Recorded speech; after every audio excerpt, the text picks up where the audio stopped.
Bonsoir chers amis. Ainsi, dans notre corps, il y a des zones qui ont tendance à être affectées par le passage du temps plus rapidement que le reste du corps. Il y a dans notre corps des zones qui vieillissent plutôt que tout le reste. C'est-à-dire, par exemple, votre âme a toujours 18 ans, mais disons, votre muscle rhomboïde, le trapèze moyen et inférieur, sont comme ceux d'une personne de 70 ans. De quoi s'agit-il? En d'autres termes, le fait est qu'il y a certains muscles et en moyenne, quel âge avez-vous alors? 18 et 70, ça fait en moyenne 35 ans. C'est pourquoi nous devons surveiller certaines parties du corps, dans ce cas précis, les muscles, grâce auxquels vous pourrez contrôler l'âge biologique de votre être, votre âge biologique.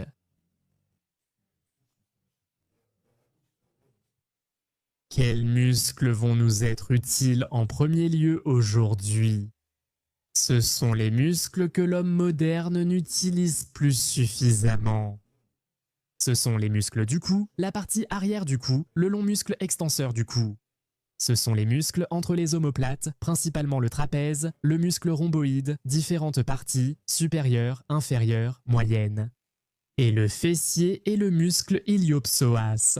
En maintenant ces muscles en assez bon état, vous pourrez prolonger non seulement votre vie, mais aussi votre vie active et améliorer votre humeur à tout âge. Parce que les deux premiers, ce sont les muscles du cou et les muscles entre les omoplates. Ils vous assureront non seulement la stabilisation de la colonne thoracique et du cou, mais vous protégeront aussi de divers troubles tels que la diminution de la circulation cérébrale, les troubles du retour veineux et la stase veineuse. Divers troubles sont liés à la diminution des fonctions des organes sensoriels qui sont associés à tous ces processus. Deuxièmement, le muscle iliopsoas et le muscle fessier, qui chez l'homme moderne sont également pratiquement atrophiés dans la vie actuelle. Ils ne sont pas nécessaires, car si vous passez la majeure partie de votre temps assis, ces deux muscles ne sont pas utilisés. À cause de cela, la région lombaire perd progressivement sa stabilité. Les fonctions des organes du petit bassin sont perturbées, ce qui affecte en premier lieu votre capacité de reproduction. Et de cette façon, nous allons la rétablir. Et pour ceux chez qui tout va plutôt bien à ce niveau-là, nous ferons de la prévention, parce que l'état du muscle fessier n'a certainement pas d'effet négatif sur la fonction des organes du petit bassin. Alors, les amis, pour réussir à relever ce défi pas si simple, vous avez tous remarqué ce que je tiens dans les mains. C'est l'appareil d'entraînement universel du Dr Alexeyev. Lors du symposium en 1978, mes collègues et moi avons proposé un projet unique de cet appareil d'entraînement sous la forme d'un article en caoutchouc numéro 4. Il est également connu sous ce nom. C'est une bande élastique jaune. Dans ce cas précis, c'est justement pour entraîner les extenseurs du cou, le trapèze, les fessiers et le muscle iliopsoas. Cet appareil d'entraînement se distingue par son efficacité, son originalité et sa simplicité d'utilisation. Aujourd'hui, je vais vous apprendre à l'utiliser. Alors, les amis, je vois de l'impatience dans vos yeux. Donc je sais, le mois de mai est arrivé. Une petite action quotidienne peut produire de grands résultats avec le temps, dans tous les domaines de la vie. Même lorsqu'il s'agit d'argent, Surtout lorsqu'il s'agit d'argent. rien que de penser à investir, ma tension monte. Sur ma chaîne, je reviens toujours à la même idée. Vous n'avez pas besoin de quelque chose de compliqué pour faire une grande différence. Mais avec l'investissement, il faut toujours surveiller, rester attentif et essayer de prédire le marché. Et c'est exactement ce qui décourage beaucoup de gens sur le marché boursier. On doit constamment décider, acheter, vendre, attendre, réagir aux nouvelles. Quand il s'agit de notre argent, on veut de la stabilité. Sinon, ça ne fait que créer du stress inutile et tu sais déjà ce que je pense du stress.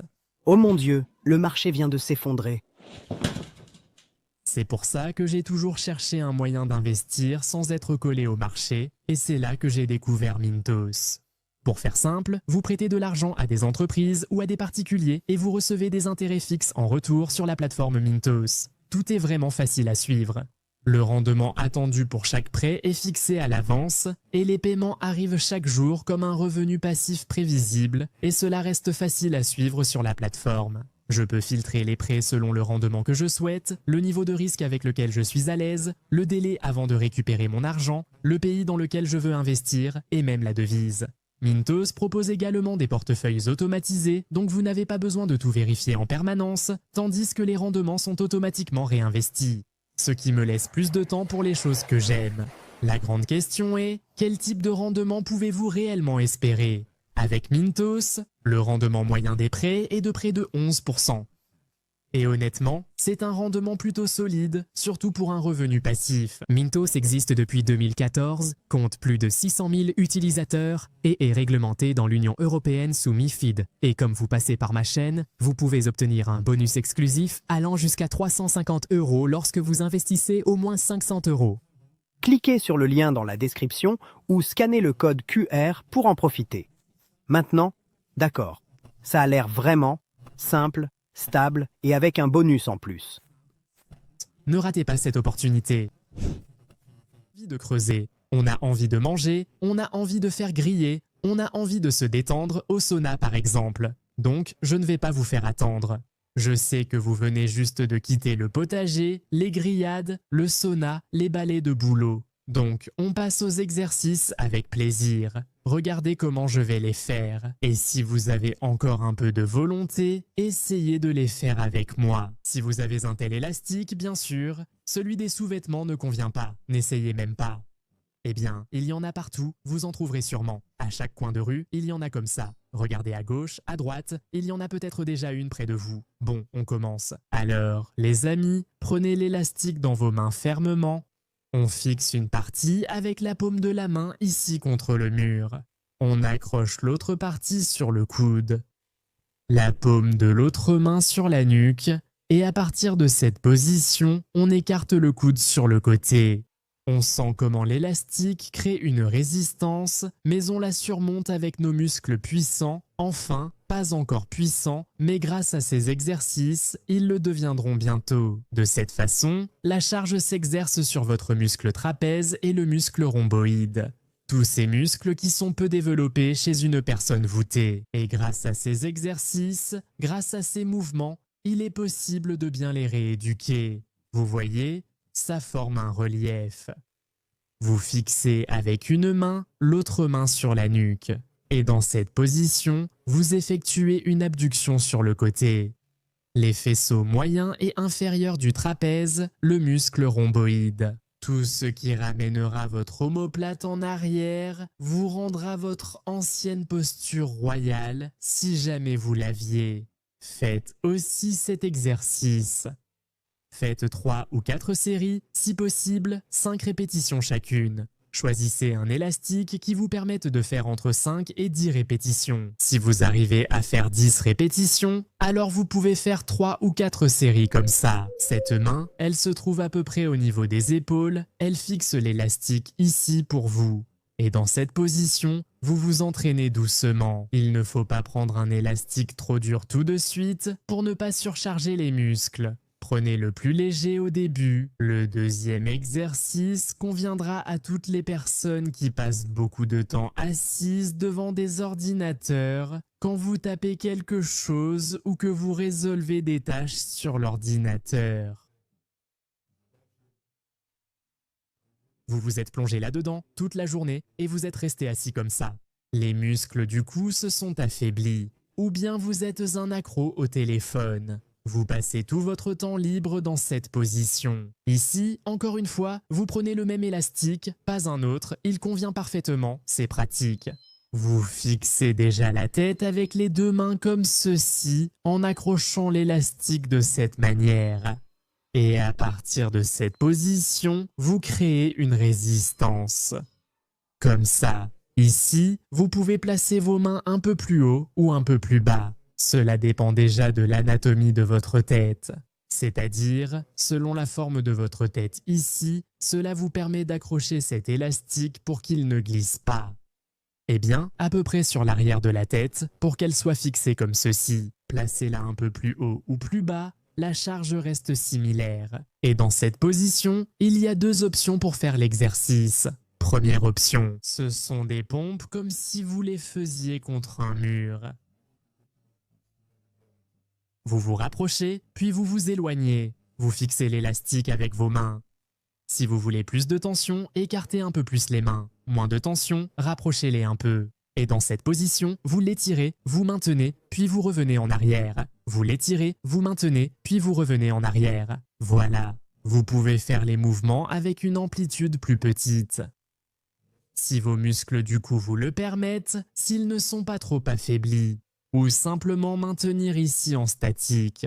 C'est très bien pour une personne qui a passé toute la journée assise à regarder vers le bas. Cela lui donnera l'occasion de faire travailler les muscles du cou. Si à ce moment-là vous ressentez une tension non seulement dans le cou, mais aussi entre les omoplates ou même un peu plus bas, c'est très bien, car l'extenseur du cou est un muscle assez long. Il commence pratiquement au milieu de la région thoracique. Et si la charge va là où il faut, cet endroit peut même être un peu plus tendu que les muscles du cou. Si la tension se fait sentir juste sous l'occiput, cela signifie que vous devez réduire la charge ou diminuer l'amplitude. Ce n'est pas très bon. Vos muscles du cou sont surchargés et ne supportent pas une telle charge, et les extenseurs courts sont déjà en surcharge. Et le troisième groupe d'exercices s'adresse à une personne peu active qui ne veut pas consacrer beaucoup de temps aux exercices, mais qui souhaite redresser son dos. Il est nécessaire de solliciter les muscles fessiers, parce que si le bassin est trop basculé, les muscles fessiers ne fonctionnent pas bien et le bas du dos sera constamment tendu, car les fessiers sont nécessaires pour stabiliser le bassin. Et grâce à de bons muscles fessiers, la charge est répartie plus uniformément sur tout le dos. Alors, nous allons maintenant mettre ce même élastique sur les jambes de cette façon. On se place soit près du canapé, du rebord de la fenêtre ou même contre un mur en étant légèrement penché. Depuis cette position, on effectue un mouvement de jambes vers l'arrière. L'élastique crée une résistance, obligeant notre muscle fessier à se contracter, à s'emplir de sang et à retrouver son tonus perdu. Ici, vous pouvez faire ce mouvement sous deux angles. Vers l'arrière, et le second angle de mouvement est légèrement en dessous de 45 degrés. Pour le mouvement à 45 degrés, tournez la jambe qui va faire le mouvement, mettez un peu la pointe du pied vers l'extérieur et à partir de cette position, faites le mouvement ici, sur le côté. Si le bassin bouge un peu pendant l'exercice, ce n'est pas grave, mais si vous remarquez que le mouvement du bassin devient trop important, changez l'élastique pour un plus léger ou essayez carrément sans. À partir de cette même position, vous pouvez très bien solliciter le muscle iliopsoas avec ce même élastique qui très souvent n'est pas suffisamment travaillé. Tenez-vous aussi avec les deux mains et à partir de cette position, effectuez un mouvement vers le haut comme ceci. Le muscle iliopsoas fait aussi partie de ces muscles qui petit à petit commencent à s'affaiblir par manque de sollicitation et stabilisent mal la région lombaire. Voici ces deux exercices, c'est-à-dire la montée de la jambe vers le haut comme ceci et le mouvement vers l'arrière comme cela. On peut les combiner avec succès. Eh bien les amis, voilà, nous avons fait notre entraînement ensemble. Vous avez senti comment le sang afflue dans les muscles qui étaient vides et qui avaient cessé de fonctionner. Je vois déjà un sourire sur votre visage, un peu de couleur aux joues, l'envie de danser et chanter. Que puis-je vous dire, les amis? Je vous souhaite de bonnes fêtes de mai. Je vous offre un feu d'artifice festif sous forme d'élastique. Ça n'a pas marché, deuxième tentative. Hourra, les amis! Je rappelle que tous les exercices sont détaillés via le lien dans la description. À la prochaine émission, faites du sport, aidez vos parents. Qu'est-ce que j'ai oublié de dire d'autre? Dans les commentaires, ceux qui étaient présents, signalez-vous. À la prochaine émission.